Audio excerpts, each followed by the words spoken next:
40년 전에 홍해 바다가 갈라지는 그 역사를 방불케 하는 오늘 요단강이 갈라지는 일을 기록을 하고 있습니다. 이 요단강이 갈라지는 이 일은 지금까지 하나님께서 행하신 광야에서 여러 표적과 기적의 연속 가운데에 주님께서 계속적으로 지금 이스라엘 백성 가운데 지금 함께 하시고 동행해 계신다고 하는 그 표적 가운데 하나인 것입니다. 우리가 어제 묵상한 3장의 마지막 부분을 보면은 하나님께서 어떻게 이스라엘 백성들을 건너게 하셨는지 그것을 우리가 어제 묵상을 하였습니다. 그러니까 요단강을 건너는 이 시기는 1년 중에 어느 시기인가 하니까 바로 눈이 녹고 이 요단강에 강물이 많이 범람하는 그 시기에 이 요단강을 이스라엘 백성들이 건너야 되는 그런 시기입니다. 그래서 이 시기는 오늘날 절기로 한다면은 시기로 한다면은 한 3, 4월 달 그들이 이제 눈이 녹고 그리고 많은 물이 이제는 강둑을 범람하고 있는 이 시기에 이제 그 강을 건너야 되는 그런 시점입니다. 그러니까 평소에도 이 시기에는 사람들이 강을 건너기 어려운 그런 시기인데 이제 눈이 녹아서 요단강이 강물이 범람할 정도니까 이것은 사람의 힘으로 건널 수 있는 그런 것이 아니죠. 그런데 하나님께서는 먼저 법궤를 맨 제사장들이 앞서가고 그리고 그 뒤에 한 900m 정도 떨어져 있는 2000규빗 정도 떨어져 있는 그 거리에 이스라엘 백성들을 뒤따라가도록 하지 않았습니까? 그래서 이 법궤를 맨 이 제사장들이 요단강에 발을 딱 담그니 어떤 일이 벌어졌습니까? 강둑의 물이 범람하던 그 물들이 딱 끊어진 것이죠. 딱 끊어지면서 더 이상 물이 흐르지 않고 이스라엘 백성들이 건널 수 있는 그런 땅으로 변화했음을 그것을 우리가 살펴봤습니다. 그래서 모든 백성들이 이제 그 강을 다 건너게 됩니다. 그런 사이에 이 하나님의 법궤는 어떻게 하느냐? 법궤는 강 한가운데서 움직이지 않습니다. 움직이지 않고 제사장이 법궤를 메고 백성들이 모두 마른 강을 건너갈 때까지 그 법궤는 그 자리에 가만히 서 있는 것이죠. 여러분, 여기서 우리 법궤의 움직임을 우리가 살펴볼 필요가 있습니다.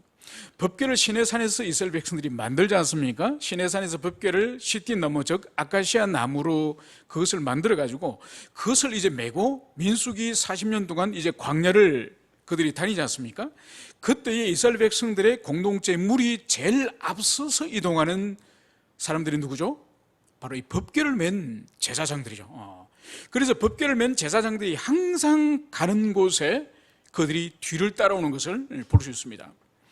오늘 이 법궤를 맨 제사장들의 이 모습을 통하여서 우리가 볼 수 있는 것이 뭔가 하니까 항상 이스라엘 백성들의 이 진이 이동할 때 제일 앞장서서 이 법궤가 앞서가고 그리고 우리가 제일 마지막 11절에 우리가 살펴보겠습니다만 모든 백성이 건너기를 마친 후에 여호와의 궤와 제사장들이 백성의 목전에서 건넜으며 이것이 뭔가 하니까 이스라엘 백성들이 이동할 때는 법궤가 제일 먼저 앞서서 이동하고 그리고 요단강을 건너는 이 시점에서는 강 한가운데 머물러 있던 이 법궤가 백성들이 모두 건넌 이후에 제일 뒤에 이제는 들어가는 것을 봅니다.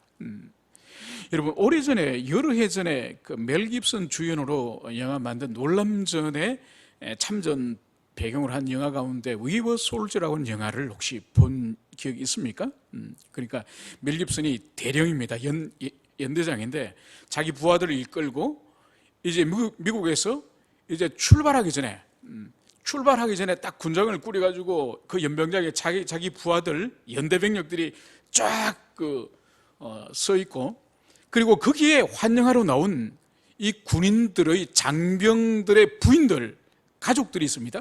거기에 멜 깁슨이 자신의 이 부하들, 일개 연대 이 부하들에 대해서 자신이 어떻게 이들을 지키고 보호하고 함께 전쟁을 치를 것인지 이 군인들의 아내와 가족들에 대해서 약속을 하는 장면이 나옵니다. 그때 그 장면이 제가 오래 기억이 되는 장면이 있는데, 이 법궤를 생각할 때마다 그 멜 깁슨이 자기 부하들의 가족들에게 한 약속이 기억납니다. 그 기억이 바로 뭔가 하니까, 전장의 현장에 들어갈 때는, 그러니까 전투 현장에 들어갈 때는 항상 내가 제일 먼저 그곳에 들어갈 것이며, 철수에 나올 때는 내가 제일 마지막에 나올 것을 여러분들에게 약속합니다. 이 말을 하는 거죠.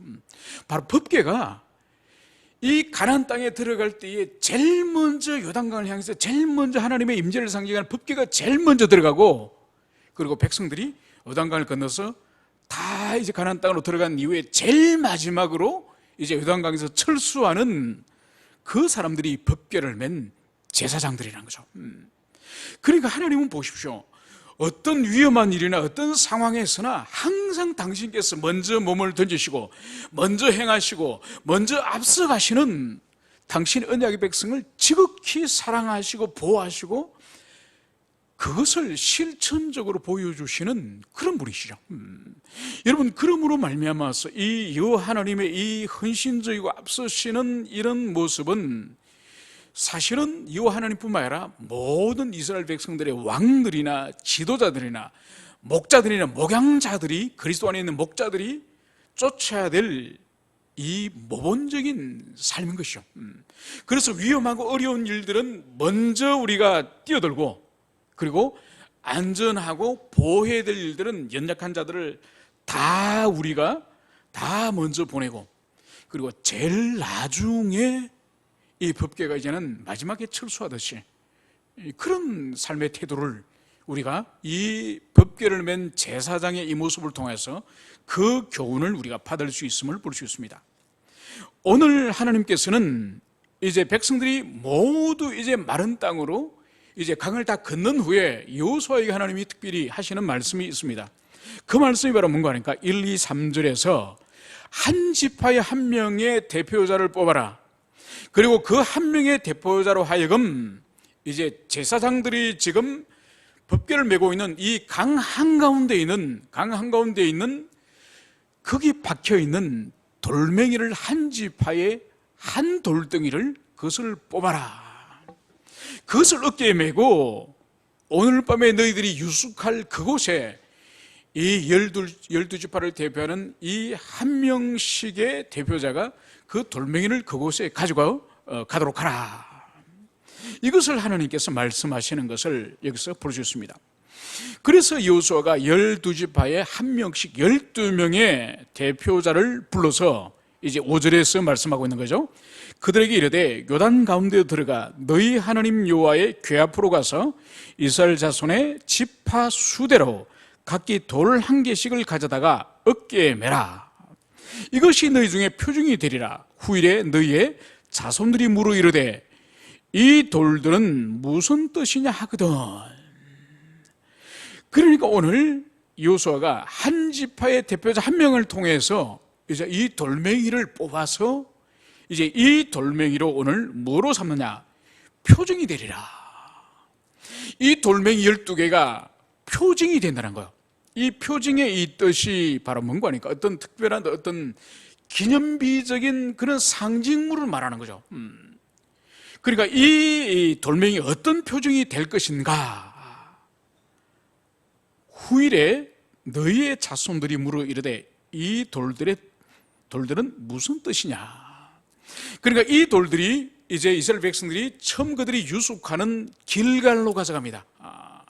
그들이 길갈에서 이제는 진을 치고 그곳에서 당분간 머물 터인데, 이 길갈에서 이 12개의 돌을 이제는 그곳에서 쌓는 거예요. 그리고 세월이 지나서 흘러가겠죠. 그러면서 그 후손들이 그의 조상들과 아버지를 향해서 아버지 도대체 12이 돌의 뜻이 무엇입니까? 이렇게 자녀들이 물어볼 때에 이제 오늘 7절 그들에게 이르기를 요단물이 여호와의 언약궤 앞에서 끊어졌나니 곧 언약궤가 요단을 건널 때에 요단문이 끊어졌으므로 이 돌들이 이스라엘 자손에게 영원한 기념이 되리라. 그러니까 바로 이 돌의 의미가 바로 뭔가 하니까 우리 조상들이 이 요단강을 건너서 하나님이 약속하신 이 약속의 땅 가나안으로 들어올 때에 바로 강둑의 물이 범람할 정도로 많은 물이 흘렀는데 하나님께서 이 물을 끊으시고 마른 땅을 만드시고, 그래서 우리 조상들이 가나안 땅으로 들어올 때에 하나님께서 이 물을 끊으셨다고 하는 증거가 바로 끊어진 이 강 속에 있는 이 12개 돌을 취하여서 만든 것이 이 기념비다. 그래서 이 기념비의 의미는 우리의 조상들이 가나안 땅에 들어올 때에 하나님의 초자연적인 역사를 통하여서 우리가 들어왔음을, 그것을 기념하는 상징물로서 징표다. 이것을 자손들에게 그것을 가르치기 위한 것이죠. 여러분, 하나님께서는 이스라엘 백성들의 역사 가운데서 하나님의 특별하신 구속의 사건들을 기억하도록 하기 위해서, 또 주님과 이스라엘 백성의 관계는 언약의 관계라는 것을 기억하도록 하기 위해서 많은 기억의 장치를 두셨어요. 오늘 여기서도 영원히 기념이 되리라, 이 돌들이 영원히 기념이 되리라, 이 말씀을 하십니다. 여기서 기념이라고 하는 이 의미가 뭔가를, 이것이 동사 기억하다, 자카라고 하는 이 기억하다라는 이 동사로부터 나온 의미인데, 이게 지카론, 기념, 이게 명사죠. 자카르는 기억하다 동사고, 이 지카론은 기념, 기억, 그런 의미죠. 그러니까 마땅히 기억해야 될 것을 하나님께서는 기억하도록 위해서 하나님께서 장치를 만드신 거예요. 여러분, 사람이 시간 세계 속에서 살아가는 우리 인생은 망각하는 존재예요. 때로는 마땅히 반드시 영원히 기억해야 될 아주 소중한 가치들조차도 시간 세계 속에서 우리는 망각하는 존재예요. 여러분, 망각하는 것은 자연스러운 현상이에요. 여러분, 사람이 모든 것을 다 머릿속에 기억한다면은 그 사람은 얼마 가지 못해서 정신분열증 환자가 되거나 안 그러면 자살할지 몰라요. 인생의 짐이 너무 무겁기 때문에. 그래서 하나님께서는 우리의 기억을 시간 세계 속에서 망각하도록 그렇게 우리의 기억 장치가 되어 있습니다. 그것을 하나님이 아시기 때문에, 망각할 수 있기 때문에 망각하지 못하도록 하기 위해서 반드시 소중한 기억의 가치들을 기억하도록 해서 주님이 이 계시 속에서, 하나님의 이 말씀 속에서 많은 장치를 만드신 거예요. 가장 대표적인 것이 이스라엘 백성들에게는 그들이 가나안 땅에 들어가서 1년 동안 살아갈 때에 7번의 절기를 그들이 경험하지 않습니까? 우리 같은 경우에는 설, 추석, 단오, 한식, 이런 절기들이 농경문화권에서 있지만은 이스라엘 백성들에게는 이 7번의 1년 동안의 이 절기는 하나님의 구속의 역사예요. 그러니까 유월절을 맞이할 때마다 그들이 무엇을 경험합니까?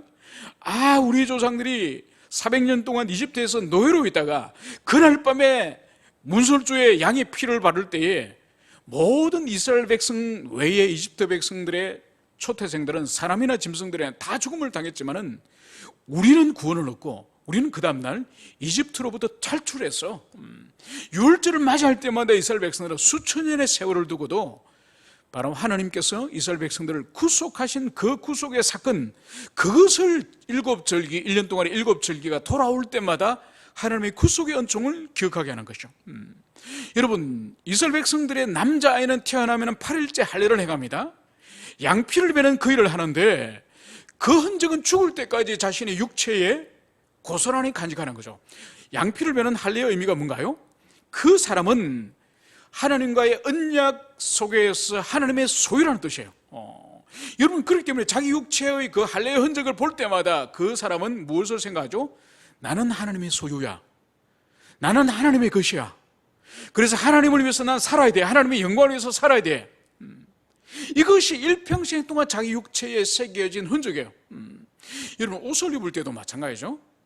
여러분, 옷에 어떤 기억의 장치를 하나님이 두셨습니까? 옷의 양 끝에 옷단에 옷술을 달게 합니다. 여러분, 옷술이 뭔지 아시죠? 그죠? 이렇게 줄처럼 늘어져 있는, 그죠?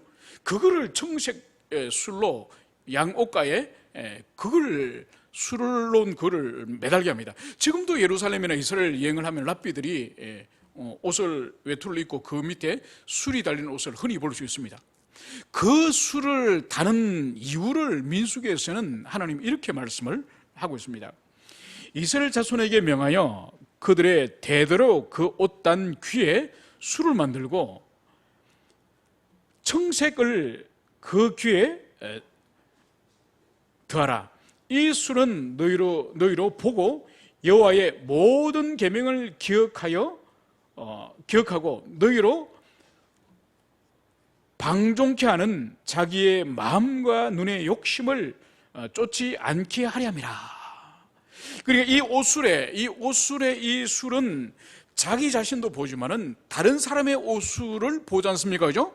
그러니까 자기 옷을 입을 때 자기 옷의 옷술을 보거나 다른 사람의 옷에 있는 옷술을 볼 때마다 그 옷술이 의미하는 바가 바로 뭔가 하니까 우리 마음에 언제든지 일어날 수 있는 마음의 방종, 이 욕망을 따라서 살지 않도록 하기 위하여서 이 옷술을 우리에게 달게 하는 거예요. 그러니까 여러분, 주님께서는